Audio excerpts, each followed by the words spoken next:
Hello my dear student.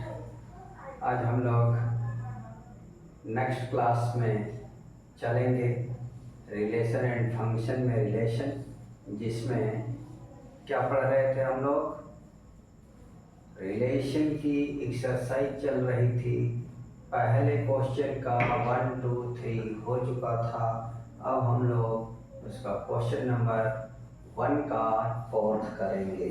ठीक है, तो देखिए लिखा हुआ है, क्वेश्चन है समस्त पूर्णांकों के समुच्चय z में r, जो समस्त पूर्णांकों का समुच्चय जिस पर रिलेशन परिभाषित है वो क्या है? z है। तो कह रहे कि समस्त पूर्णांकों के समुच्चय z में z क्या है? पूर्णांकों का समुच्चय है। z समस्त पूर्णांकों का समुच्चय है। समस्त पूर्णांकों को समस्त पूर्णांकों का समुच्चय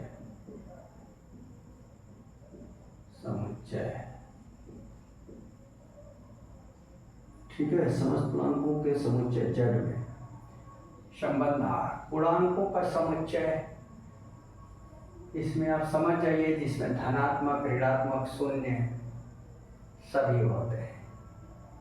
positive integer, negative integer and zero. यानी कि इसको इस तरह से लिखे डॉट डॉट -3 -2 -1 0 1 2 3 डॉट डॉट। ठीक है, तो ये आ गया आपका z। और फिर रिलेशन r क्या है? Relation r x y such that x minus y एक पूर्णांक है। x माइनस वाई एक पूर्णांक है, एक पूर्णांक है। ठीक है, द्वारा परिभाषित संबंध r। देखिए z क्या है? समस्त पूर्णांकों का समुच्चय है। समस्त पूर्णांक जिसमें पॉजिटिव इंटीजर, निगेटिव इंटीजर और जीरो कंप्लीट होते हैं, वो पूर्णांक। जो संबंध है, रिलेशन है, तो रिलेशन कहाँ परिभाषित है? X y, x minus y एक पूर्णांक है। एक्स और वाई जो दोनों हैं एलिमेंट्स, उनका डिफरेंस क्या है? एक पूर्णांक है। तो देखो ये कॉमन सेंस की बात है कि कोई भी पूर्णांक स्वतुल्य के लिए क्या है कि सभी खुद से कनेक्टेड होने चाहिए। तो किसी भी पूर्णांक में से उसी पूर्णांक को घटाओगे तो क्या आएगा भाई? शून्य आ जाता है। x माइनस एक्स तो क्या आ जाएगा? जीरो। जीरो क्या है? एक पूर्णांक है।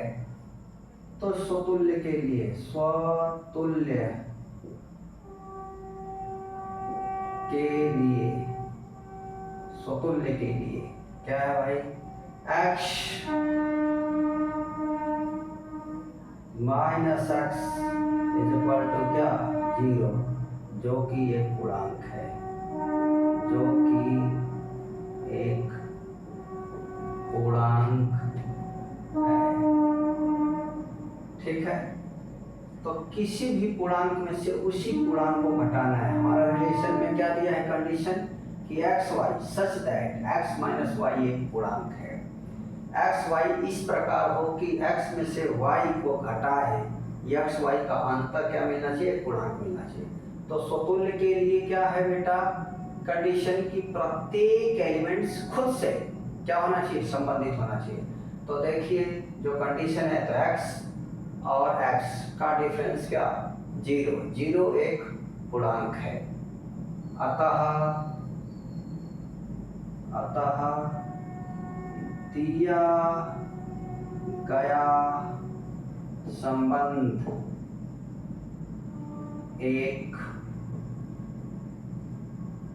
दिया गया संबंध एक स्वतुल्य संबंध है। एक स्वतुल्य संबंध है।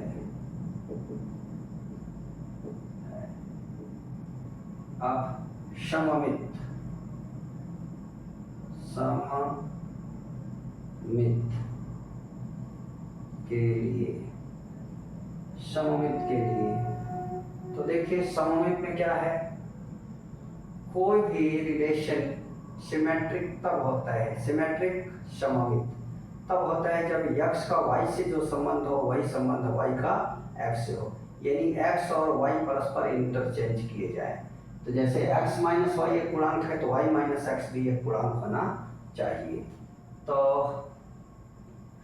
x y such that x minus y एक पूर्णांक है, तो x y elements of R,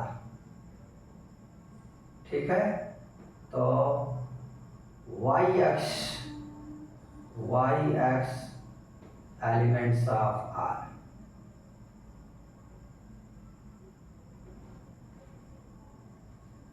क्यों कि x और y का अंतर, जैसे देखें x minus y is equal to एक पूर्णांक, तो y माइनस एक्स भी एक पूर्णांक है, ठीक है। अतः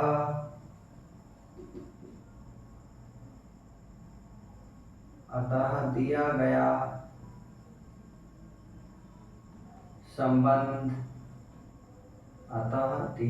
संबंध सममित संबंध है। क्यों है?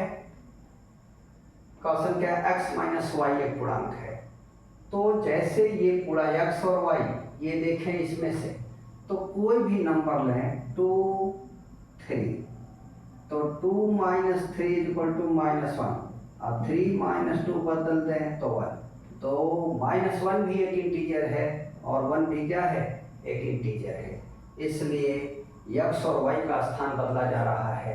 तो x का y से रिलेशन एक पूर्णांक प्राप्त होता है, x और y का अंतर एक पूर्णांक है, तो y और x का अंतर भी एक पूर्णांक ही प्राप्त हो रहा है, चाहे वो धनात्मक हो अथवा ऋणात्मक, लेकिन है तो पूर्णांक, इसलिए क्या है, दिया गया फलन सममित है, ठीक है। क्लियर है बच्चे?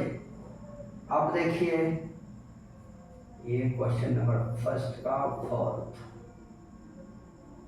और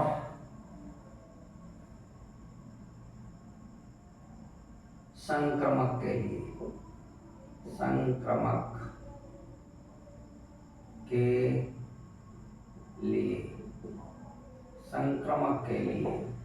तो संक्रमक में क्या होता है, x y elements of R y z, यानी ये मान लें कि x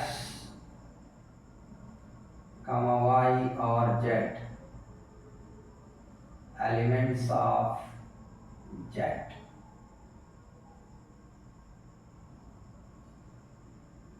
इसको a b और c एलिमेंट्स ऑफ z, तो यहाँ लिख दिया जाए a, b elements of R, b c elements of R और a elements of a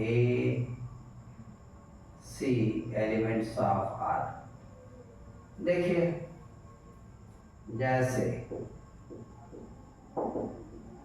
a minus B बराबर पूर्णांक,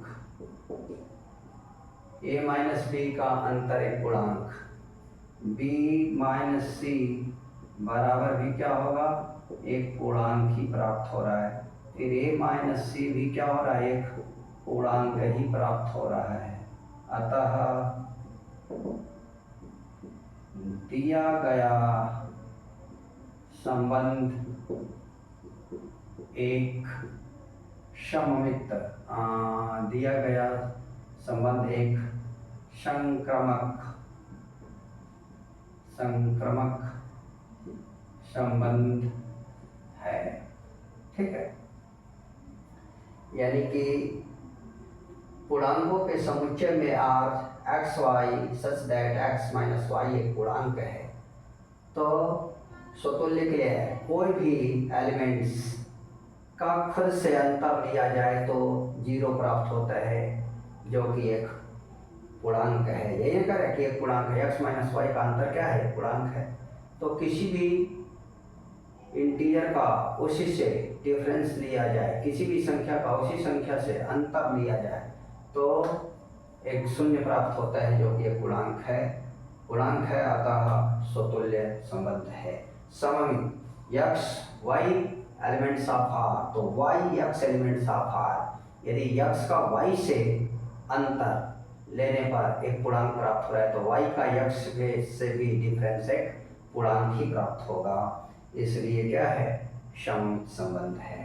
अब संक्रमक के लिए क्या है, 3 राशि a b c elements of z, a b c ये 3 राशियां हैं, 3 पूर्णांक हैं, और a b elements of r, b c elements of r, a c elements of are, तो ये माइनस बी एक पूर्णांक, ए का बी से अंतर पूर्णांक, बी का सी से अंतर पूर्णांक, ए और सी का अंतर भी एक पूर्णांक है। अतः दिया गया संबंध एक संक्रमक संबंध होगा। ओके, कुछ नहीं, केवल आपको लॉजिक चाहिए, सिर्फ आपको डिफिनीशन याद हो, स्वतुल्य जो खुद से, यानी जितने भी क्या है एलिमेंट्स हैं दिए गए समुच्चय के, जितने भी एलिमेंट्स हैं सभी एलिमेंट्स खुद के साथ क्या हो, संबंधित हो।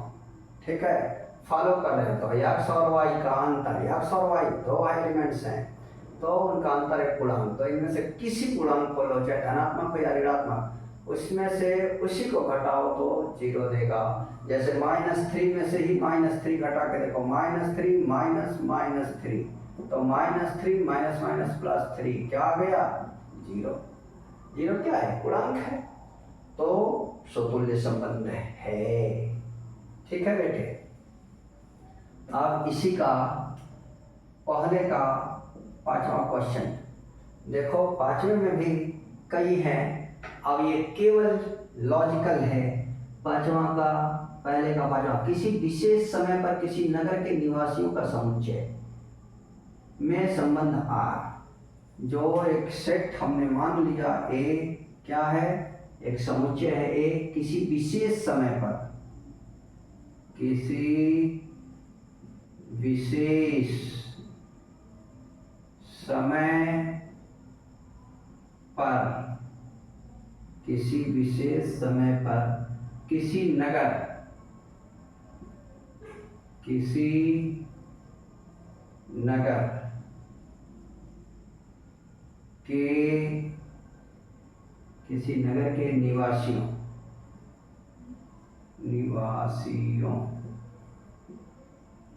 का समुच्चय,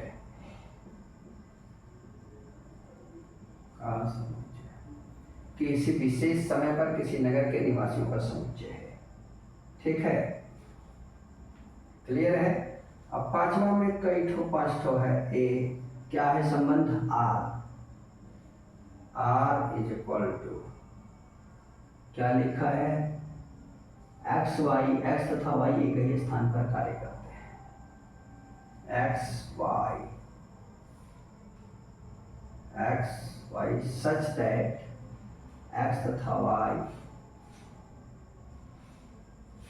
एक्स तथा वाई एक ही स्थान पर कार्य करते हैं। ठीक है बेटा, कह रहा है कि किसी विशेष समय पर किसी नगर के निवासियों का समुच्चय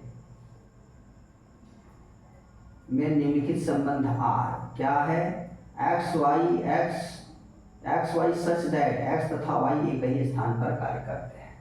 x y such that x तथा वाई एक ही स्थान पर कार्य करते हैं। तो इनके लिए चेक करना है कि यह स्वतुल्य है, सममित है और संक्रमक है कि नहीं। स्वतुल्य देखिए, किसी विशेष समय पर, मैं बार बार यही समझा रहा हूं आपको, केवल आपके पास लॉजिक होना चाहिए और ये बात स्पष्ट होनी चाहिए। तो ये क्या है, किसी विशेष समय पर किसी नगर के निवासियों का समुच्चय है। यानी आप एक देख रहे हैं, आपका गांव है या शहर है, जो भी है, तो एक विशेष समय पर किसी नगर के निवासी, जो भी वहाँ के नगर के निवासी हैं, एक्स तथा वाई, तो एक्स और वाई वहाँ दो कोई व्यक्ति हैं, एक्स तथा वाई एक ही स्थान पर कार्य करते हैं। ये बता रहा है कि एक्स और वाई एक ही स्थान पर कार्य कर रहे हैं। तो एक ही नगर के ही निवासी हैं और वहीं पर क्या कर रहे हैं, कार्य कर रहे हैं। तो प्रत्येक व्यक्ति स्वयं से क्या है, संबंधित है। यानी इस नगर का प्रत्येक व्यक्ति उसी स्थान पर क्या कर रहा है, कार्य कर रहा है। जनरली लोग काम धाम करने क्या करते हैं भाई, अपने ही नगर में न जाते हैं। बनारस वाले बनारस में कार्य कर रहे हैं, मुगल सराय वाले मुगल सराय में कार्य कर रहे हैं, दिल्ली वाले दिल्ली में कार्य कर रहे हैं, लखनऊ वाले लखनऊ में कार्य कर रहे हैं। जनरली विषम परिस्थितियां होती हैं जब आदमी परदेश निकल के जाता है, ठीक है। तो कह रहे हैं किसी विशेष समय पर किसी नगर के निवासियों का समुच्चय है और रिलेशन क्या है, एक्स वाई सच दैट। कैसा है कि एक्स तथा वाई एक ही स्थान पर कार्य कर रहे हैं, एक्स भी और वाई भी। तो किसी नगर के निवासी उसी स्थान पर क्या कर रहा है, कार्य कर रहा है। तो इस नगर के प्रत्येक व्यक्ति उसी स्थान पर क्या कर रहे हैं, कार्य कर रहे हैं। अतः दिया गया संबंध एक स्वतुल्य संबंध होगा, ठीक है। क्लियर है भाई, कोई आपत्ति किसी को?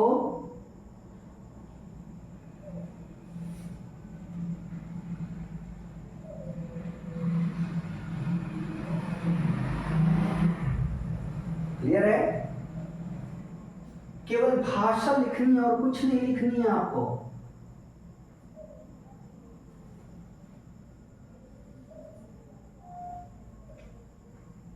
एक्स तथा वाई एक ही स्थान पर कार्य कर रहे हैं। एक्स और वाई एक विशेष नगर के निवासी हैं। तो प्रत्येक व्यक्ति नगर का प्रत्यय स्वतुल्य है, दिया गया संबंध स्वतुल्य है, दिया गया संबंध स्वतुल्य है, संबंध स्वतुल्य है। क्योंकि प्रत्येक व्यक्ति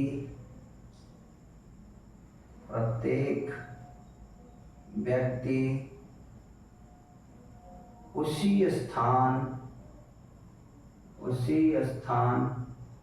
पर कार्य करते हैं। एक्स तथा वाई एक ही स्थान पर कार्य करते हैं। एक्स जहां कार्य कर रहा है वही वाई कार्य कर रहा है। तो एक्स भी उस नगर का एक निवासी है और वाई भी उसी नगर का एक निवासी है। एक्स भी उसी नगर में कार्य कर रहा है, वाई भी उसी नगर में कार्य कर रहा है। अतः दिया गया संबंध स्वतुल्य संबंध है, क्योंकि प्रत्येक व्यक्ति उस नगर के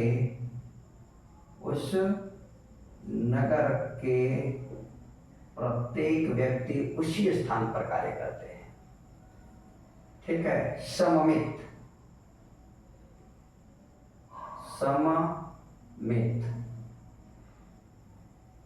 के लिए, तो देखिए सममित के लिए क्या होगा भाई, एक्स और वाई, एक्स जहां कार्य कर रहा है वही वाई भी कार्य कर रहा है, जहां वाई कर रहा है वही एक्स भी कर रहा है। दोनों एक विशेष समय पर एक नगर के निवासी हैं। तो एक्स वाई जिस स्थान पर कार्य कर रहा है, वाई और एक्स भी उसी स्थान पर। चूंकि एक्स जिस स्थान पर कार्य कर रहे हैं उसी स्थान पर y और x भी कार्य कर रहे हैं। ठीक है, जिस स्थान पर एक विशेष शहर है और एक विशेष स्थान है नगर का, तो x y दोनों एक ही स्थान पर कार्य कर रहे हैं, तो y x भी उसी स्थान पर कार्य कर रहे हैं। अतः x और चूंकि x और y जिस स्थान पर कार्य कर रहे हैं उसी स्थान पर y और x भी कार्य कर रहे हैं, अतः दिया गया संबंध सममित संबंध है। क्लियर है बेटे? अब कहता है कि संक्रमक है, तो मान लेंगे x y elements of R, तो y z elements of R और x z elements of R, यानी कि तीन व्यक्ति हो गए x y और z। तो x y जिस स्थान पर कार्य कर रहे हैं, x y z तीनों एक ही विशेष समय पर एक विशेष नगर के निवासी हैं। अब तीन व्यक्ति हैं, एक x है, एक y है, एक z है, तो x y z तीन व्यक्ति में से दो x और y जिस स्थान पर कार्य कर रहे हैं उसी स्थान पर y और z भी कार्य कर रहे हैं, उसी स्थान पर x और z भी कार्य कर रहे हैं। तो x का y से जो संबंध है वही संबंध y और z के बीच है, वही संबंध x और z के बीच है। अतः दिया गया संबंध एक दिया गया संबंध एक संक्रमक संबंध होगा। क्लियर है? किसी को आपत्ति है? जल्दी से जिनको स्क्रीनशॉट लेनी है ले लें।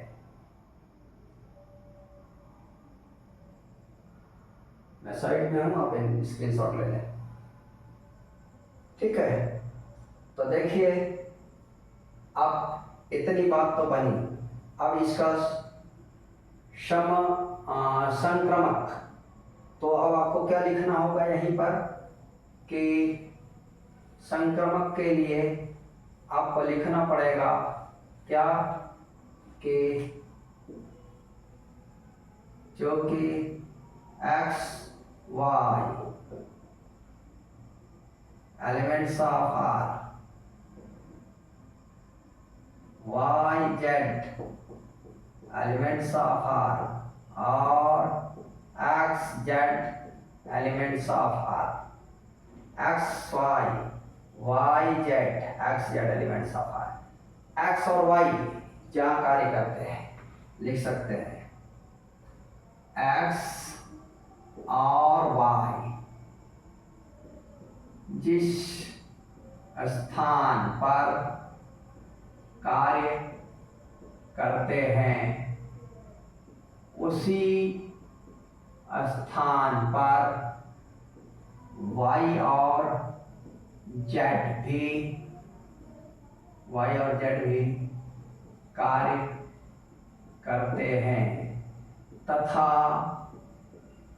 उसी स्थान पर x और z भी कार्य करते हैं। इसलिए दिया गया संबंध संक्रमक संबंध है। ठीक है, क्लियर है? अब देखिए जैसे इसी का पांचवा का बी है,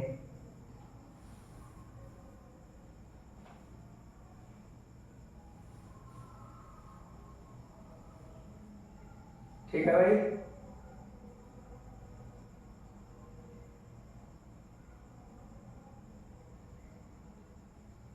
देखिए सब भाषाई बात को समझना है। जैसे इसमें कह रहा है, अब बी में कह रहा है कि r is equal to x y तथा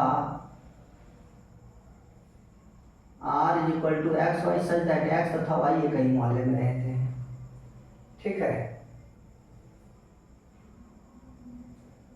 ले लें स्क्रीनशॉट, ये जो बचा हुआ था।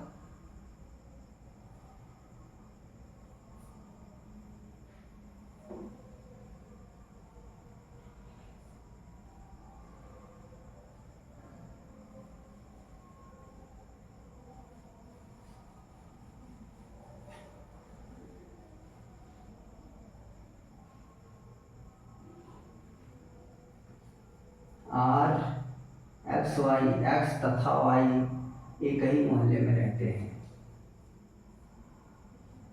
एक ही मोहल्ले में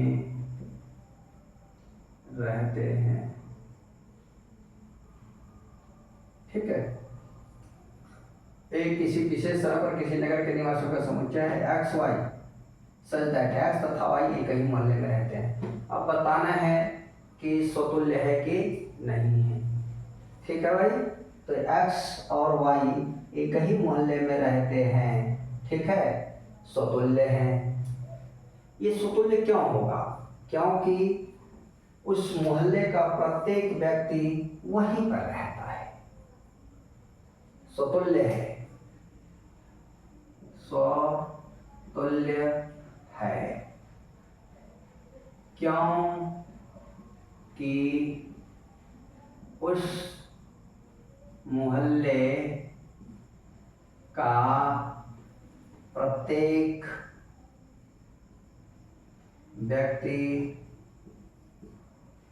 व्यक्ति उसी स्वतुल्य है, क्योंकि उस मोहल्ले का प्रत्येक व्यक्ति उसी स्थान पर रहता है। अब सममित है, ये बी वाला है, सममित है। क्या है सममित? क्योंकि x और y, क्योंकि x और y जिस स्थान पर रहते हैं उसी स्थान पर y और x भी रहते हैं। ठीक है, अब देखिए संक्रमक सिद्ध करना है तो x y z, तो x और y जिस स्थान पर रहते हैं वही y और z रहते हैं तथा वहीं पर x और z भी रहते हैं। क्या हो जाएगा? संक्रमक। अब हम लिख नहीं रहे, लिख लेना। ठीक है, और इसी का C है, हम केवल बोल के समझा दे रहे हैं बेटा। कह रहे हैं कि यार इसी का C, तो R बराबर क्या लिखा है? एक्स वाई सच दैट, कह रहा है कि x कामा y से ठीक 7 सेंटीमीटर लंबा है। x कामा y से ठीक 7 सेंटीमीटर लंबा है। ठीक है, देखिए क्या रिलेशन इसमें दिया गया है। विशेष समय पर किसी नगर के निवासियों का समुच्चय है। इसमें दो एलिमेंट्स हैं x और y, दो निवासी हैं। कह रहे हैं x y से ठीक 7 सेंटीमीटर लंबा है। तो अब स्वतुल्य के लिए केवल आपको अपना तर्क देना है। ये कह रहे हैं कि x y से ठीक 7 सेंटीमीटर लंबा है, तो स्वतुल्य के लिए प्रत्येक एलिमेंट्स खुद से कनेक्टेड होना चाहिए। तो क्या कोई भी व्यक्ति स्वयं से 7 सेंटीमीटर लंबा हो सकता है? ऐसा संभव ही नहीं है, कभी नहीं, नेवर, पूरे ब्रह्मांड में कि कोई आदमी, कोई व्यक्ति स्वयं से 7 सेंटीमीटर या 2 सेंटीमीटर 4 सेंटीमीटर लंबा हो, ऐसा हो नहीं सकता। अतः दिया गया संबंध एक समतुल्य संबंध नहीं है। क्यों नहीं है? क्योंकि कोई भी व्यक्ति स्वयं से 7 सेंटीमीटर लंबा नहीं हो सकता। और अब सममित के लिए बारे में सुन लीजिए। सममित बताना है कि सममित है कि नहीं है। तो यदि x y से 7 सेंटीमीटर लंबा है तो क्या y भी x से 7 सेंटीमीटर लंबा होगा? ऐसा दुनिया में कभी नहीं संभव है। कॉमन सेंस की बात है। यदि आप दो मित्र हो, आपकी लंबाई आपके मित्र की लंबाई से 4 सेंटीमीटर अधिक है, तो क्या आपके मित्र की लंबाई आपकी लंबाई से भी 4 सेंटीमीटर अधिक हो सकती है? यह कभी संभव नहीं है। तो क्या x का y से जो संबंध है, क्या वही संबंध y और x में है? नहीं।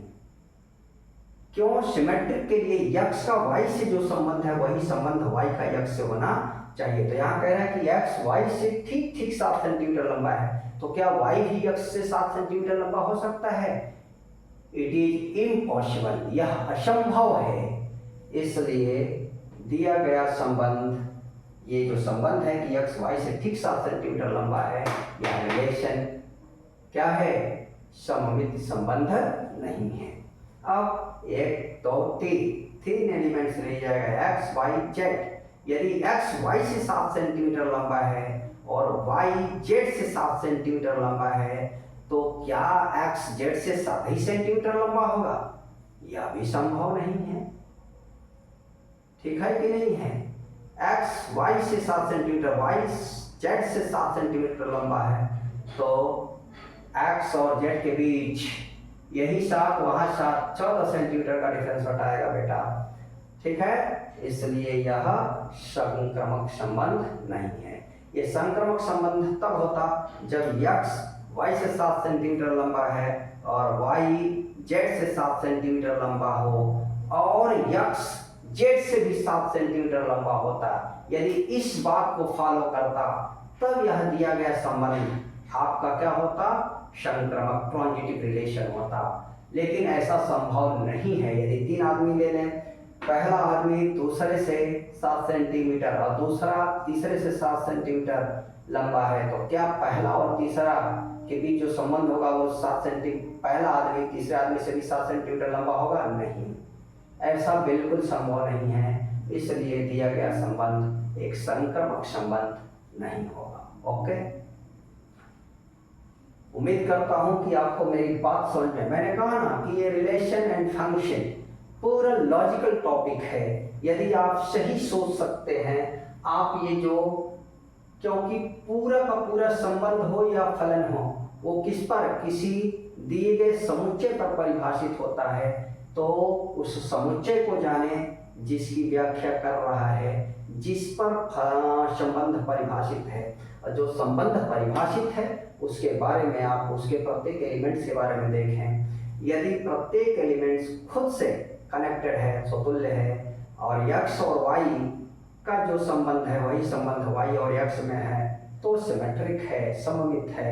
और 3 एलिमेंट्स x y z, तो x का y से जो संबंध है वही संबंध y का z से है, वही संबंध x और z के बीच मिले तब तो वह संक्रमक ट्रांजिटिव है, वरना नहीं है। ओके, अब देखिए इसी का चौथा D, x y की पत्नी है।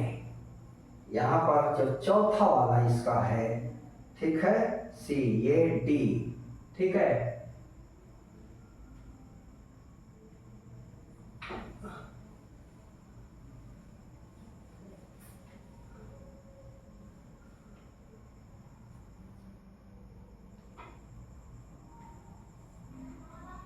D क्या है? R, x, y, such that x,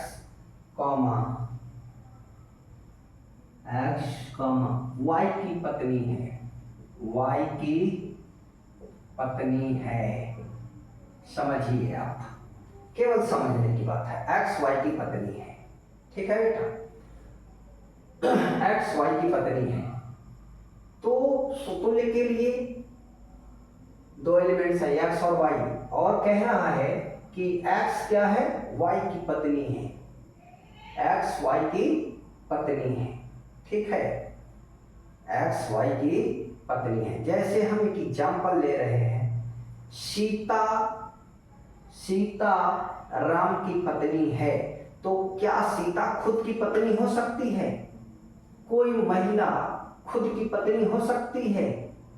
स्वतुल्य संबंध क्या कहता है? स्वतुल्य, जो अपने आप से वही संबंध रखता हो। तो एक्स वाई की पत्नी है, यानी एक्स एक स्त्री है, वाई एक पुरुष है, तो क्या एक्स से एक्स का खुद का कोई पत्नी होगा? कोई महिला खुद की पत्नी हो सकती है? बिल्कुल नहीं, यह कभी संभव नहीं है। इसलिए यह दिया गया संबंध एक स्वतुल्य संबंध नहीं होगा। Given relation is not reflexive relation. Okay, अब इसका सिमेट्रिक रिलेशन दिखाना है। तो एक्स वाई की पत्नी है, तो क्या ऐसा हो सकता है कि सीता राम की पत्नी है, तो क्या राम भी सीता की पत्नी हो सकता है? कॉमन सेंस में देख लीजिए, आप अपने घरों में देख लीजिए, ठीक है, अपने माता पिता को देख लीजिए। माता पिता की पत्नी है, तो क्या पिता माता की पत्नी हो सकते हैं?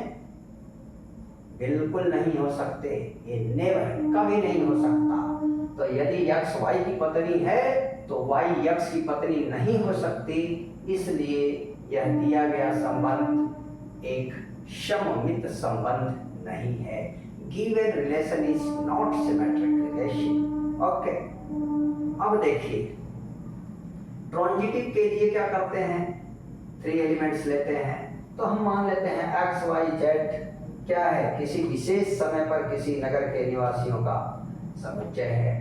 तो एक्स वाई की पत्नी है, वाई जेड की पत्नी है, तो क्या एक्स जेड की पत्नी हो सकती है? यह भी नहीं हो सकता।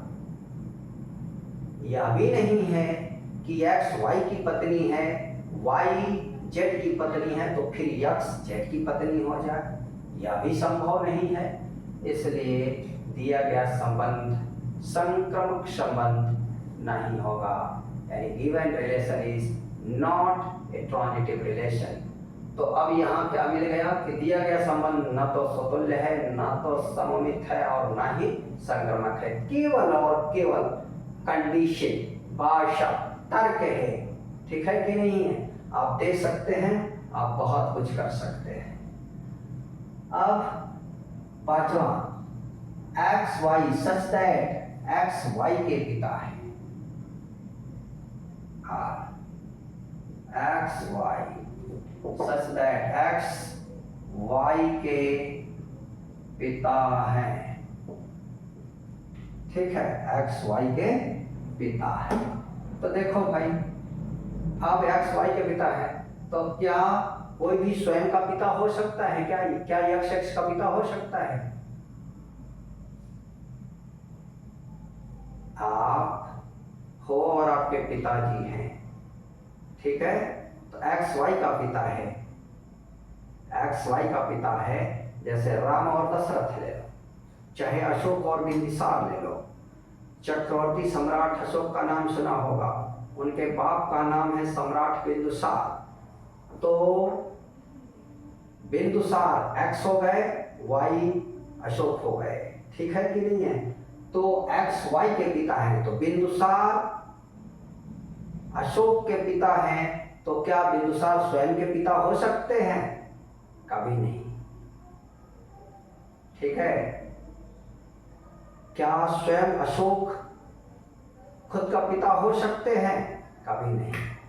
इसलिए एक्स वाई का पिता है, तो क्या एक्स एक्स का पिता हो सकता है? कभी नहीं हो सकता। तो दिया गया संबंध स्वतुल्य संबंध नहीं। एक्स वाई का पिता है, तो क्या वाई एक्स का पिता हो जाएगा?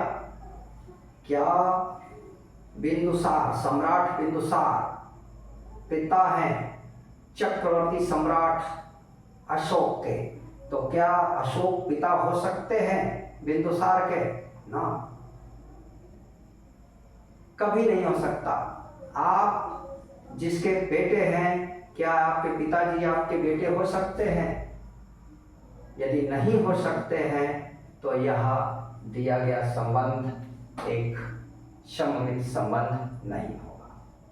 फिर x, y और z, x y का पिता है, y z का पिता है, तो क्या x z का पिता होगा? ना, दादा और पोता हो सकता है, ठीक है कि नहीं है, लेकिन पिता नहीं हो सकता। इसलिए दिया गया फलन, दिया गया संबंध एक संक्रमक संबंध नहीं होगा। क्लियर?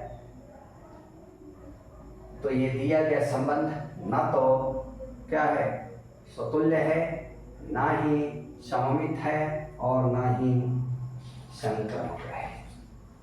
ठीक है बेटे, क्लियर है कि नहीं है?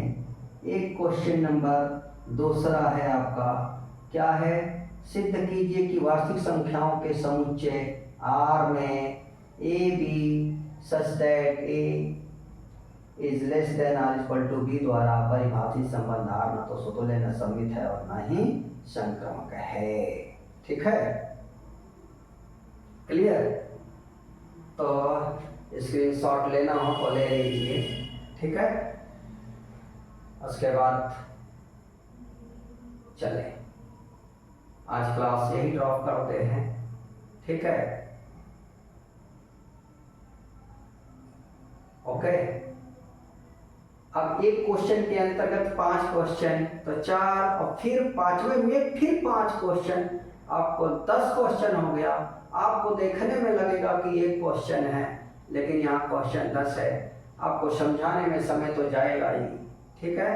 तो अब 1-2 क्वेश्चन 3 क्वेश्चन नेक्स्ट क्लास में लूँगा, और उसके बाद हम उम्मीद करते हैं कि जितना बढ़िया एक एक चीज़ एक्सप्लेन करके समझाया, सभी कुछ आपको बहुत अच्छे से समझ में आया होगा, ठीक है। और आप कोशिश करिए खुद से लिखने की, लॉजिक खुद दीजिए, ठीक है, ओके। काफ़ी मज़ा आया होगा पढ़ाने में। वीडियो को जरूर लाइक करें, शेयर करें, चैनल को सब्सक्राइब करें, ताकि और उत्साह के साथ मैं आपको और ज़्यादा बढ़िया से समझा सकूं। जब आप लोग ज़्यादा से ज़्यादा क्या करते हो, लाइक और शेयर करते हो, सब्सक्राइब करते हो, तो मन पसंद होता है, इच्छा करती है कि और बढ़िया से एक्सप्लेन किया जाए। ओके, थैंक यू, धन्यवाद।